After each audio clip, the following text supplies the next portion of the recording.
Las manos de mi yerno se cerraron sobre mis brazos con la fuerza fría del acero. Me sacudió, un hombre de 67 años, como si yo fuera un muñeco de trapo. «Escúcheme bien, viejo terco», siseó, su rostro a centímetros del mío, su aliento oliendo a café y a desesperación.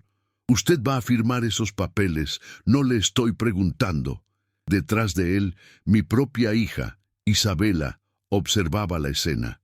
No había horror en sus ojos, no había piedad, solo una impaciencia gélida, la de una heredera que espera que el último obstáculo sea removido de su camino. Creen que la fuerza física puede arrancar el alma de mi trabajo, las fórmulas secretas que guardo con tanto recelo. Creen que pueden doblegar mi voluntad con la intimidación. Pero lo que ellos no saben es que mi verdadero poder no se puede romper, no se puede robar. Es un aroma, una memoria, algo tan sutil e inquebrantable como el espíritu. Y ese espíritu, el que intentan aplastar, está a punto de convertirse en su veneno. Esta no es la historia de cómo un anciano fue maltratado por su familia. Es la historia de cómo cada acto de agresión se convirtió en un ingrediente más de mi venganza silenciosa y destilada. Quédate hasta el final para descubrir cómo un maestro perfumista creó la fragancia de la justicia. Y si crees que la dignidad nunca debe rendirse ante la fuerza bruta, suscríbete ahora a nuestro canal, porque esta historia te dejará sin aliento. Mi nombre es Mateo Reyes y mi universo cabe en un frasco de vidrio. Soy un perfumista y mi tienda, Aromas de Reyes, en el corazón histórico de Puebla, es mi último bastión en un mundo que ha olvidado el valor de lo artesanal. El aire en mi local es una sinfonía de esencias: lavanda, vainilla de Papantla, musgo de roble, tierra mojada. Es el olor de mi vida. Aquí crié a mi hija, Isabela, entre el aroma de las rosas y los cítricos, después de que su madre, mi amada Luisa, se fuera de este mundo demasiado pronto. La traición, como una nota amarga en una composición delicada, no apareció de la noche a la mañana. Se fue destilando lentamente. Comenzó cuando Isabela regresó de la Ciudad de México con un título en Administración de Empresas y un esposo, Daniel, cuya ambición era tan palpable como la colonia barata que usaba. Se instalaron en el apartamento de arriba con la excusa de cuidarme. Pronto descubrí que su verdadero interés era cuidar de su futura herencia. La presión era constante. Daniel, con su sonrisa de vendedor, me hablaba de escalar el negocio, de franquiciar la marca. Isabela, mi hija, me miraba con una decepción apenas disimulada. «Papá, tu tienda es un museo», me decía. «El futuro está en el volumen, en el marketing, no en estas botellitas que te tardas un mes en hacer». Su desesperación alcanzó un punto crítico cuando su último negocio, una fallida empresa de tecnología, los dejó ahogados en deudas. Fue entonces cuando llegó la oferta de Global Beauty, un conglomerado que quería mi local por su ubicación privilegiada. Querían demoler mi santuario para construir una tienda insignia, un palacio de vidrio sin alma. Les dije que no. Y fue entonces cuando el aroma de la codicia se mezcló con el hedor de la violencia. La agresión no fue solo verbal. Empezó con pequeños actos de intimidación física. Daniel, accidentalmente, chocaba conmigo en los pasillos estrechos de la casa. Si yo estaba sentado en mi sillón, él se paraba frente a mí, demasiado cerca, invadiendo mi espacio, hablándome desde arriba con una voz falsamente respetuosa que no ocultaba la amenaza. Isabela lo presenciaba todo, y su silencio era su complicidad. Su inacción era un permiso tácito. El punto de quiebre, el momento en que supe que debía actuar, llegó una tarde de martes. Daniel había conseguido una reunión con los ejecutivos de Global Beauty. Necesitaban mi firma en un preacuerdo. Me negué rotundamente por enésima vez. «Es nuestro futuro el que estás arruinando», gritó Isabela, su rostro desencajado por la frustración. Por tu estúpido sentimentalismo. Estas paredes, estas esencias, no valen nada comparado con lo que nos ofrecen. Este lugar es la memoria de tu madre, respondí, mi voz temblando por primera vez. Y eso no está en venta. Fue entonces cuando Daniel explotó. Se abalanzó sobre mí, me agarró por los brazos y me sacudió. El mundo se me nubló por un segundo. «Usted va a firmar, viejo terco», siseó, su rostro a centímetros del mío. «Nos está arruinando. No voy a permitir que su nostalgia destruya mi vida». Sentí el dolor de sus dedos clavándose en mi piel. Miré a mi hija buscando ayuda. Ella estaba de pie, paralizada, con los brazos cruzados. No había miedo en su rostro, solo una fría determinación. «Daniel, ya basta», dijo, pero su voz no tenía fuerza. No era una orden, era una sugerencia. «No es la manera». Él me soltó, empujándome hacia atrás. Tropecé y casi caigo. Se quedaron ahí, los dos, mirándome, esperando. No les di el gusto de verme temblar. Me enderecé la camisa, Una calma los que miré no con tía y dije, «Necesito pensar, hablemos mañana». Se retiraron, creyendo que la fuerza había quebrado mi voluntad. No sabían que lo único que habían quebrado era el último hilo de amor y obligación que yo sentía por ellos. Esa noche, en mi laboratorio, no hubo paz. Hubo una furia fría, una claridad de diamante. La agresión física había cambiado las reglas del juego. Ya no se trataba de proteger un legado, se trataba de sobrevivir. Mi verdadero secreto, el que ellos buscaban en mis libros de fórmulas, no estaba escrito en ningún papel. Estaba vivo, en un pequeño invernadero oculto en la azotea. La lágrima de luna, una orquídea nocturna única, el alma de mi perfume más legendario, ese que vendía anónimamente a una clientela de élite. Y la ironía más grande era que Global Beauty llevaba años intentando replicar ese aroma sin éxito. Querían comprar la jaula, sin saber que el pájaro cantor estaba dentro y que acababan de golpearlo. Esa noche, mientras ellos dormían, yo puse en marcha mi plan. No sería una simple defensa legal, sería un contraataque destilado con la misma paciencia con la que creo un perfume, pero con una nota final amarga y persistente. Usaría su propia violencia y su propia codicia como los ingredientes de su ruina. La partida había comenzado y yo, el viejo perfumista, estaba a punto de demostrarles que las esencias más potentes, las que perduran para siempre, son las del honor y la justicia.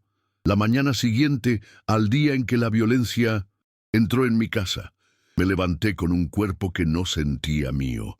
Mis brazos, donde los dedos de Daniel se habían clavado, estaban adornados con manchas moradas, mapas de la traición de mi hija. Cada movimiento era un recordatorio doloroso. Pero mi mente, por el contrario, estaba más clara que nunca. El miedo y la conmoción de la noche anterior se habían decantado, dejando un sedimento de una claridad gélida. Ya no se trataba de proteger un legado o de enseñar una lección. Ahora se trataba de una guerra, y yo iba a lucharla con las únicas armas que ellos no podían comprender: el silencio, la paciencia y el poder invisible de mi arte. Mi estrategia cambió. Ya no bastaba con ser el viejo olvidadizo, ahora debía ser el viejo aterrorizado. Cuando bajé a la cocina, me encogí visiblemente cuando Daniel entró. Dejé caer una cuchara al suelo cuando Isabela levantó la voz. Les ofrecí la versión de mí mismo que su agresión merecía. Un hombre quebrado, intimidado, al borde de la rendición. Vi la satisfacción en sus ojos. Se miraron por encima de mi cabeza encorvada y en su silencio compartido pude leer su pensamiento. Lo tenemos. Un empujón más y cederá. Su arrogancia, alimentada por mi aparente debilidad, se convirtió en mi mejor camuflaje. Mientras ellos se regodeaban en su victoria inminente, mi verdadero yo operaba desde las sombras. Mi primer movimiento fue buscar al general adecuado para mi ejército de un solo hombre. No podía ser un abogado local. Necesitaba a alguien de fuera, alguien formidable, alguien a quien la red de influencias de Daniel en Puebla no pudiera tocar. A través de los canales exclusivos de El Alquimista, contacté a una de las abogadas más temidas y respetadas de la Ciudad de México, la licenciada Sofía Vargas. Era conocida como la Dama de Hierro, una especialista en litigios corporativos y protección de patrimonio, famosa por su mente estratégica y su total falta de piedad con quienes intentaban aprovecharse de sus clientes. Viajé a la capital con la excusa de una cita médica. Su oficina, en un rascacielos de cristal en Las Lomas, era un mundo aparte. Me recibió en una sala de juntas con una vista panorámica de la ciudad. Era una mujer elegante, de unos 50 años, con una mirada que parecía capaz de leer el alma. Le conté mi historia, sin omitir un solo detalle. Cuando llegué a la parte en que Daniel me sacudió, me detuve. Con un gesto lento, me remangué la camisa y le mostré los moretones en mis brazos. Vi cómo su expresión profesional se endurecía, cómo sus ojos se convertían en 2 trozos de obsidiana. La conversación dejó de ser sobre un negocio y se convirtió en algo personal. Luego, le revelé mi segunda vida. Le mostré en mi tableta la página web de El Alquimista, la correspondencia con mis clientes de élite, los estados de cuenta de mi banco en el extranjero. Su sorpresa inicial dio paso a una sonrisa de admiración. «Don Mateo», dijo, y por primera vez me tuteó. «Ellos creen que están acorralando, sin saber que están tratando con un león. Vamos a construir una fortaleza legal a tu alrededor que será impenetrable». Pasamos el resto del día diseñando la contraofensiva. Era una obra de arte legal. Primero, el fideicomiso inexpugnable Luisa Reyes, donde transferiríamos la propiedad del taller, las fórmulas, la marca secreta y todos mis activos financieros. Los beneficiarios, yo en vida, y después una fundación para apoyar a mujeres artesanas en México. Isabela y Daniel quedaban explícitamente excluidos. Segundo, una denuncia penal por agresión y coacción, lista para ser presentada en el momento preciso. Y tercero, una orden de restricción contra Daniel, preparada y esperando la señal. «Ahora vuelve a Puebla, don Mateo», me instruyó. «Sigue siendo el hombre asustado. Dales más cuerda. Mientras más se confíen, más alto construirán su castillo de naipes y más espectacular será cuando lo soplemos». Regresé a casa con una nueva sensación de poder. Mi segundo movimiento fue en mi propio territorio. El laboratorio, la azotea, necesitaba el golpe de gracia financiero. Contacté a mi cliente más importante, el presidente de Global Beauty, el mismo conglomerado que quería mi local. No lo contacté como Mateo Reyes, sino como El Alquimista. Le propuse algo que nunca antes había ofrecido: crear mi obra final, mi testamento olfativo, un perfume único, una sola botella, cuya fórmula sería destruida después de su creación. Lo llamé Memoria de Luisa. Le expliqué que usaría los ingredientes más raros de mi colección, incluyendo una cosecha especial de la orquídea Lágrima de Luna. El precio que fijé fue, deliberadamente, astronómico. Era una cifra que no solo aseguraría mi futuro y el de la fundación, sino que serviría como un misil dirigido al corazón de los planes de mi hija. El presidente aceptó de inmediato. La exclusividad y la historia detrás de la oferta eran irresistibles para él. Mis noches se transformaron. Mientras el resto dormía, yo subía a mi invernadero secreto en la azotea. Era mi verdadero hogar. El aire húmedo y cálido, impregnado del aroma embriagador de las orquídeas nocturnas, calmaba mi espíritu. Hablaba con las flores, les contaba mi plan, le pedía permiso a la memoria de Luisa para usar nuestro recuerdo más íntimo como un arma. Con un cuidado infinito, recolecté los pétalos de la lágrima de luna. En mi laboratorio comencé el lento y meticuloso proceso de destilación. Cada gota de esencia que extraía era una gota de justicia. Mientras tanto, en el piso de abajo, la desesperación de mis hijos crecía con cada día que pasaba en el calendario. El plazo de Global Beauty se acercaba y mi terquedad los estaba volviendo locos. Una tarde, mientras yo fingía dormitar en mi sillón, escuché a Daniel hablar por teléfono en la terraza. Su voz era un susurro tenso. No sé qué más hacer. El viejo está aterrorizado, pero no cede. Se pasa el día entero mirando a la nada. Isabela dice que está perdiendo la cabeza. Sí, sí. Ya hablamos con el médico. Está preparando el informe. Si no firma para el viernes, iniciaremos el proceso de incapacitación el lunes. No tenemos otra opción. Cerré los ojos, ocultando la sonrisa gélida que se dibujaba en mis labios. Estaban a punto de caer en la trampa. Habían confundido mi silencio con demencia, mi paciencia con estupidez. Estaban a punto de presentar una demanda para declararme loco, sin saber que mi abogada ya tenía en su poder un informe de 3 de los mejores neurólogos de México que certificaban mi mente como excepcionalmente lúcida. La esencia de memoria de Luisa estaba lista. El fideicomiso estaba registrado. Las pruebas estaban compiladas. Yo había construido mi fortaleza, ladrillo por ladrillo, gota a gota. Ahora solo tenía que esperar a que ellos mismos se estrellaran contra mis muros. Y el estruendo, yo lo sabía, sería legendario. Mateo ha tejido su red con la precisión de un maestro artesano. La trampa está lista, y sus hijos, cegados por la codicia, están a punto de dar el último paso en falso. Si esta estrategia te tiene al borde de tu asiento, suscríbete al canal para no perderte la inevitable confrontación. ¿Quién crees que ganará esta batalla entre la fuerza bruta y la astucia silenciosa? El viernes por la mañana, el último día que mi hijo se había autoimpuesto para quebrar mi voluntad, llegó con una calma antinatural. El cielo de Puebla estaba cubierto por una capa de nubes grises, como si el mundo contuviera la respiración, esperando la tormenta que se avecinaba.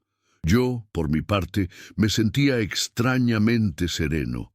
Había pasado la noche en vela, no por miedo, sino por preparación. En la soledad de mi laboratorio, había puesto cada frasco en su lugar, había limpiado cada herramienta, estaba ordenando mi reino para la batalla final. A las 10 en punto, tal como habían exigido, bajaron al salón. Ya no había sonrisas falsas ni tonos melosos. Venían con la cara de verdugos listos para ejecutar una sentencia. Daniel llevaba en la mano la misma carpeta con los documentos de incapacitación. Isabela se paró detrás de él, con los brazos cruzados, una estatua de fría determinación. «Buenos días, papá», dijo mi hija, y su voz no tenía ningún matiz de afecto. «Espero que hayas reflexionado. Hoy es el último día, o firmas el acuerdo para ceder la administración del negocio, o el lunes a primera hora, el licenciado Cárdenas presenta esta demanda en el juzgado». Daniel puso la carpeta sobre la mesa con un golpe seco. «Y te aseguro, Mateo», dijo, usando mi nombre como un arma, «que no te va a gustar. Testigos, informes médicos. Te haremos parecer un viejo loco y senil frente a un juez. Perderás todo de todas formas, pero con una humillación pública». Yo jugué mi última carta de debilidad. Dejé que mis manos temblaran visiblemente. Suspiré un largo y tembloroso suspiro, el de un hombre que finalmente se rinde. «Está bien», susurré, sin poder mirarlos a los ojos. «Ustedes ganan». «No. Quiero un juicio. No quiero que mis vecinos me vean así». Vi el destello de triunfo en los ojos de Daniel. Una sonrisa condescendiente se dibujó en los labios de Isabela. Se miraron, cómplices en su victoria. «Lo firmaré», continué, mi voz un hilo. Pero tengo una condición. No quiero hacerlo aquí, en la sala, como si fuera un negocio cualquiera. Este taller ha sido mi vida. Quiero hacerlo allí, en mi laboratorio, y me gustaría que mi propio abogado estuviera presente, solo como un testigo, para mi tranquilidad, para que me explique bien lo que estoy firmando. Se rieron, una risa corta y despectiva. Como quieras, papá, dijo Javier. Si quieres tu teatrito lo tendrás. Llama a tu abogado. Estaremos en el laboratorio a las 4 de la tarde. Sé puntual. Creyeron que era el último capricho patético de un viejo derrotado. No sabían que no estaban accediendo a mi condición. Estaban entrando por su propio pie a mi trampa. Esa tarde, a las 4 en punto, mi laboratorio se había transformado en un escenario. Sobre la mesa central de trabajo, usualmente cubierta de frascos y herramientas, había un paño de terciopelo negro, y sobre él descansaba una única y elegante botella de cristal, sin etiqueta, llena de un líquido del color del ámbar más puro. Era la única botella existente de memoria de Luisa. Ellos llegaron primero, acompañados de su abogado, el señor Cárdenas. Entraron con la arrogancia de conquistadores. «Bien, Alejandro», dijo Cárdenas, desplegando sus documentos. «Acabemos con esto». «Un momento», dije con calma. «Mi abogada está por llegar». En ese instante la puerta se abrió y entró la licenciada Sofía Vargas. Su presencia cambió la densidad del aire. Vestía un traje sastre impecable y caminaba con una autoridad que hizo que el abogado Cárdenas se enderezara instintivamente en su silla. «Buenas tardes, Sofía Vargas, representante legal del señor Mateo Reyes», dijo, y su voz llenó el laboratorio. Se acercó a la mesa, tomó los documentos que Cárdenas le ofrecía y los examinó con una velocidad y una agudeza que me maravillaron. El silencio se prolongó durante un par de minutos. Finalmente, levantó la vista, miró a Cárdenas y una sonrisa casi imperceptible se dibujó en sus labios. «Licenciado», dijo con una calma glacial, «estos documentos son una obra de arte, una pieza de ficción legal bastante creativa, pero, lamentablemente para sus clientes, son completamente inútiles». «Disculpe», tartamudeó desconcertado. «Son inútiles», repitió la licenciada Vargas, «porque le piden a mi cliente, el señor Reyes, que ceda los derechos administrativos sobre un patrimonio que, legalmente, ya no le pertenece como individuo». De su propio maletín sacó una carpeta mucho más gruesa y la abrió. «Permítame presentarle el acta constitutiva del Fideicomiso Inexpugnable Luisa Reyes, una entidad legal irrevocable, establecida y registrada hace ya varias semanas. La totalidad de los activos del señor Reyes, esta propiedad, la marca Aromas de Reyes, sus fórmulas, sus cuentas bancarias nacionales e internacionales y su marca secreta El Alquimista, fueron transferidos a dicho fideicomiso». La confusión en los rostros de Isabela y Daniel era total. «¿Fidei qué?», preguntó mi hija. «Significa señorita Reyes», explicó la abogada con una paciencia didáctica que era en sí misma un insulto, «que su padre ha blindado su legado. Él es el administrador vitalicio, sí, pero no puede ceder su control a un tercero, pues iría en contra de los estatutos. Los beneficiarios finales del fideicomiso son una fundación que apoya a mujeres artesanas en México. Ustedes», añadió, mirándolos directamente, «han sido explícitamente excluidos en la cláusula 7 jaque mate». El grito de Isabela fue un desgarro de rabia pura. «¡Trampa! ¡Nos engañaste, viejo manipulador! ¡Todo este tiempo! Has destruido a tu propia familia», bramó Daniel avanzando hacia mí. «Has tirado nuestra herencia, nuestro futuro, a la basura por este negocio inútil que no vale nada». Y esa fue la frase que yo esperaba, la señal. «Hablando de valor», dije yo, levantándome por primera vez de mi taburete. Mi voz ya no era la de un viejo asustado, era la voz del maestro perfumista.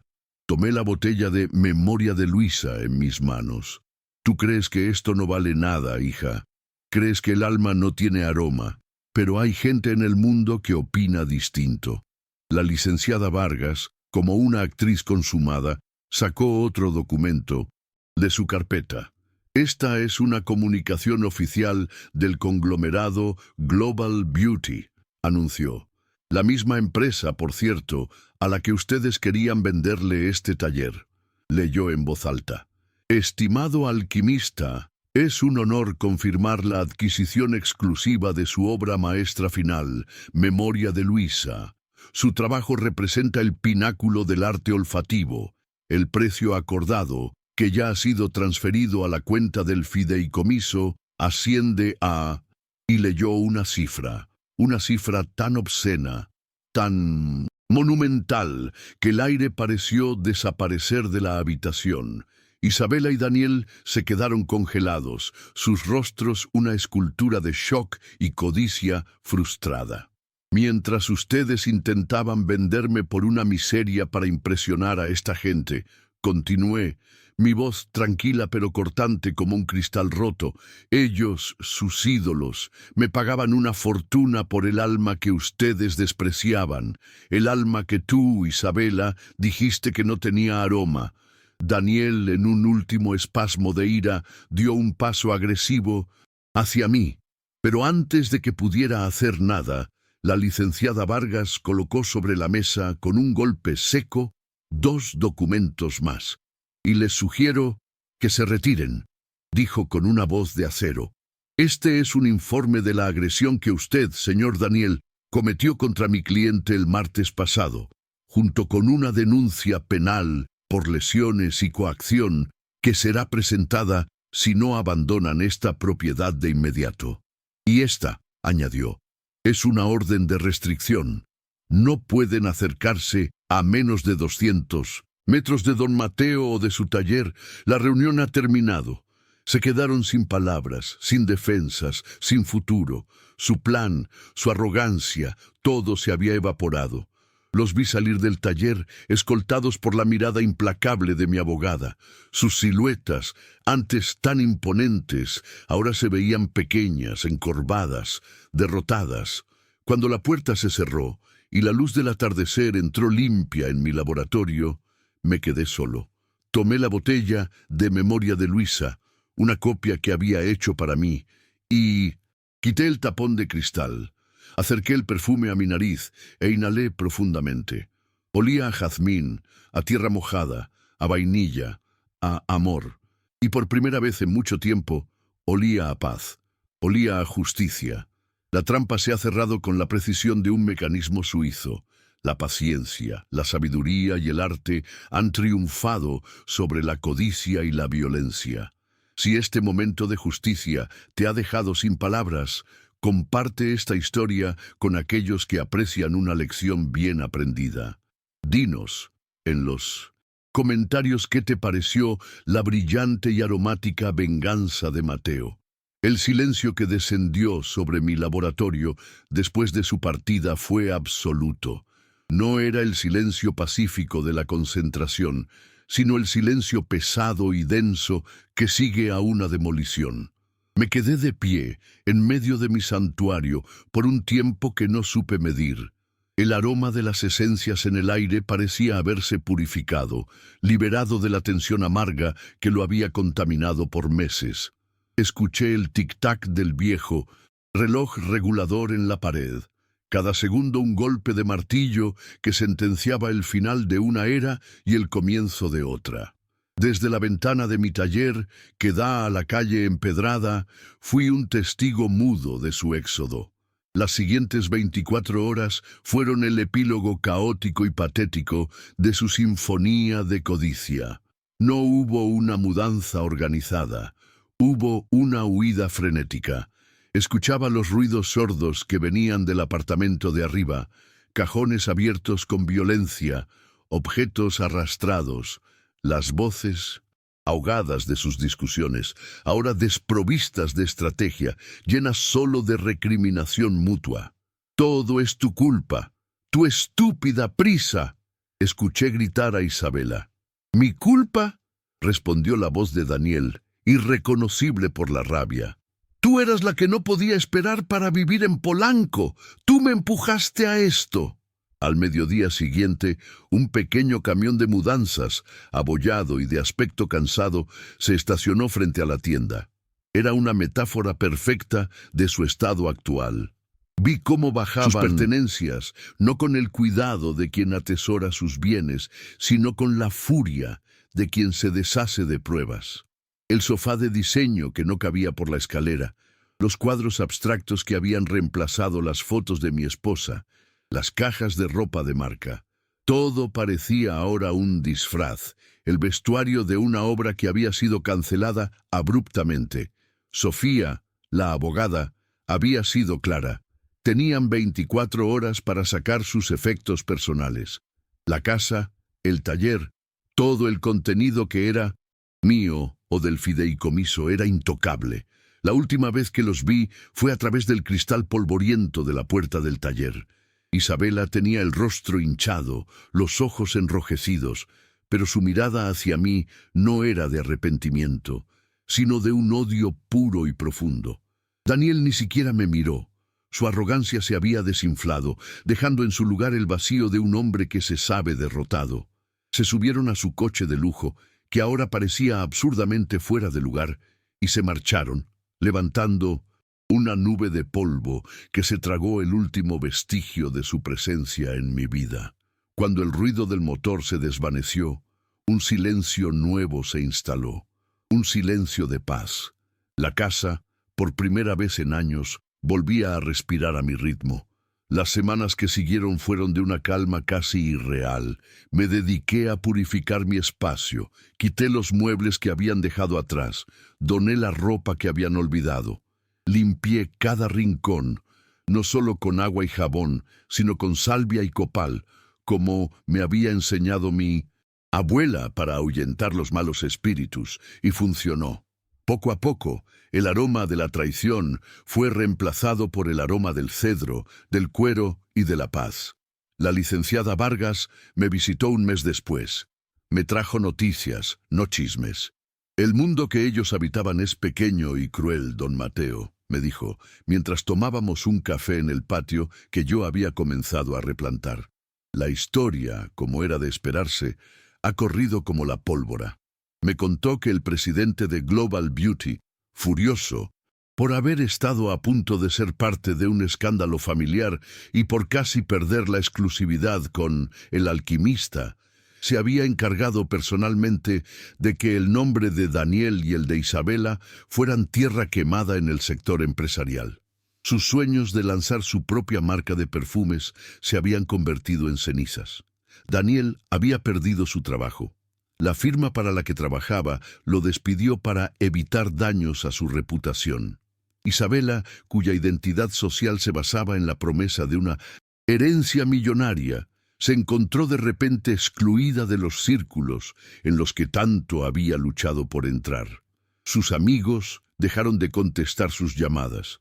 La pareja, unida por la ambición, se desintegró rápidamente bajo el peso del fracaso. La abogada me confirmó que habían iniciado los trámites de divorcio culpándose mutuamente de la catástrofe. Escuché todo con una sensación de lejanía, como si me estuvieran contando la trama de una película. Su destino ya no me afectaba. Mi justicia no había sido la venganza, había sido simplemente quitar mi vida de su camino y dejar que la gravedad de sus propias decisiones hiciera el resto. Pasó casi un año de trabajo, de curación, de redescubrimiento. El taller florecía bajo la protección del fideicomiso y yo había comenzado a aceptar a un par de jóvenes aprendices. La vida había encontrado un nuevo y apacible ritmo, hasta que una tarde de lluvia, la campanilla de la puerta sonó. Era Isabela. Estaba sola. Su apariencia Ya no llevaba me la impactó. ropa de diseñador ni el maquillaje impecable. Vestía de forma sencilla y en su rostro había una fatiga que ninguna crema cara podía ocultar. «¿Puedo pasar?», preguntó, su voz apenas un susurro. La dejé entrar. Se quedó de pie en medio del taller, mirando a su alrededor como si nunca lo hubiera visto de verdad. Daniel se fue. dijo sin mirarme. Se fue del país. Me dejó con todas las deudas. No respondí. La dejé hablar. He estado trabajando, continuó, como asistente en una oficina. Apenas me alcanza para pagar la renta de un pequeño apartamento en la colonia Narvarte.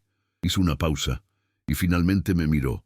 Sus ojos ya no tenían arrogancia, solo un vacío inmenso. Tenías razón, papá. En todo. Yo estaba ciega. Creía que el valor de una persona se medía por lo que tenía, por lo que aparentaba, y por perseguir esa mentira, lo perdí todo. Sobre todo, te perdí a ti. No era una manipulación. Por primera vez, sentí la vibración de una verdad dolorosa en su voz. Vengo a pedirte dinero, dijo, no, como si leyera mi mente. Vengo a pedirte... No, ni siquiera vengo a pedirte perdón. No lo merezco. Solo quería preguntarte algo. Dime, dije, mi voz más suave de lo que esperaba. El perfume de mamá, memoria de Luisa, ¿aún lo tienes? Asentí. ¿Podrías darme la fórmula? No para venderla, te lo juro, solo para tenerla. Siento que es lo único que me queda de ella, de nosotros, de la familia que destruí. Ahí estaba. Su dolor era real. Arrepentimiento parecía sincero, pero incluso en su ruina seguía buscando poseer algo, una fórmula, un papel, creyendo que la esencia de un recuerdo podía ser embotellada y guardada. Me acerqué a mi laboratorio y volví con un pequeño frasco, el que yo guardaba para mí. Le quité el tapón y lo acerqué a su nariz. Ella cerró los ojos al inhalar y vi como 2 lágrimas espesas rodaban por sus mejillas. Ese es el único recuerdo que puedo darte, hija, le dije con suavidad. El aroma, la memoria, fórmula no te serviría de nada, porque el secreto de este perfume no está en la lista de ingredientes. Está en mis manos, está en mi memoria, está en el amor que sentí por tu madre cuando lo creé. Y eso, concluí, es algo que no se puede heredar ni robar. Solo se puede sentir. Se quedó llorando en silencio por un largo rato. Cuando se fue, no nos abrazamos. No hubo palabras de perdón, pero cuando cerró la puerta, sentí que algo, finalmente, se había puesto en su lugar. Ella había comenzado, quizás, el largo y doloroso camino de regreso a sí misma, y yo, por mi parte, la había liberado. Una hija arrepentida, un padre que ofrece memoria en lugar de perdón. ¿Hizo Mateo lo correcto? ¿Puede una herida tan profunda sanar alguna vez? Déjanos tu opinión en los comentarios sobre este momento de catarsis y dolorosa honestidad. Han pasado 5 años desde aquella tarde de lluvia. 5 años en los que el tiempo, mi verdadero y único socio, ha demostrado ser el mejor de los artesanos, reconstruyendo y creando una nueva realidad que nunca habría imaginado. El taller ya no es solo mi taller. El Fideicomiso Luisa Reyes lo ha convertido en la Escuela para Jóvenes Artesanos de Puebla. Las tardes ya no son silenciosas. Están llenas de las voces de mis aprendices, jóvenes de todo el país, que vienen aquí a aprender no solo un oficio, sino una filosofía de vida. Les enseño a trabajar el cuero, a destilar esencias, a respetar el tiempo que cada creación requiere. Mi aprendiz más brillante, Camila, una joven de Chiapas con manos de hada y un espíritu indomable, ahora me ayuda a dirigir la escuela. Se ha convertido en la hija que la vida me regaló para llenar el vacío que la sangre me dejó. Cuidamos juntos del Vértex, en la azotea, y ella es la única persona, además de mí, que conoce el secreto de la lágrima de luna. El legado está a salvo. La fundación, financiada por la venta de aquella única botella de Memoria de Luisa y por las ganancias continuas de mis creaciones secretas, ha becado a más de 30 jóvenes artesanas, dándoles la oportunidad de convertir su talento en una vida digna. Cada vez que recibo una carta de una de ellas, contándome de su éxito, siento que el alma de Luisa sonríe. Mi vida es tranquila y plena. Vivo en mi pequeño apartamento sobre el taller, rodeado del aroma que amo. Mis amigos son los otros comerciantes de la calle, los padres de mis alumnos, la gente de Coyoacán que me saluda con un «Buenos días, maestro». ¿Y Isabela? No la he vuelto a ver, pero supe a través de la licenciada Vargas que se mudó a Oaxaca. No buscó un trabajo corporativo. Abrió una pequeñísima tienda de textiles artesanales. Trabaja directamente con las tejedoras de los pueblos. No se ha hecho rica, ni mucho menos, pero me dicen que por primera vez en su vida se ve en paz, que está construyendo algo suyo con sus propias manos. Quizás, después de todo, encontró la fórmula que buscaba, no la de un perfume, sino la de su propio valor. Esta noche, el aire de la Ciudad de México es fresco. Estoy en mi laboratorio, ahora silencioso después de un día ajetreado. Sobre la mesa descansa mi última creación, no para un cliente, sino para mí. Un nuevo perfume. No tiene nombre. No está a la venta. Acerco el papel secante a mi nariz. Huele a tierra mojada, a cuero viejo, a cedro, a bugambilla y a una nota muy sutil, casi imperceptible, de orquídea nocturna. Es el aroma de mi vida. Huele a dolor, a traición, a lucha, a justicia. Encima de todo, pero huele a paz. Comprendí que el legado de un hombre no es el dinero que acumula ni las propiedades que deja. Es la esencia que destila a lo largo de su vida. Una esencia hecha de honor, de trabajo, de resiliencia y de amor. Mis hijos intentaron robar mis botellas sin entender que la verdadera esencia, la que de verdad importa, era la que yo llevaba dentro. Y esa nunca estuvo en venta. Y así, la historia de Mateo, el maestro perfumista, llega a su fin. Nos enseña que de las heridas más profundas pueden destilarse las fragancias más hermosas, y que la verdadera riqueza es ser el autor de tu propia paz.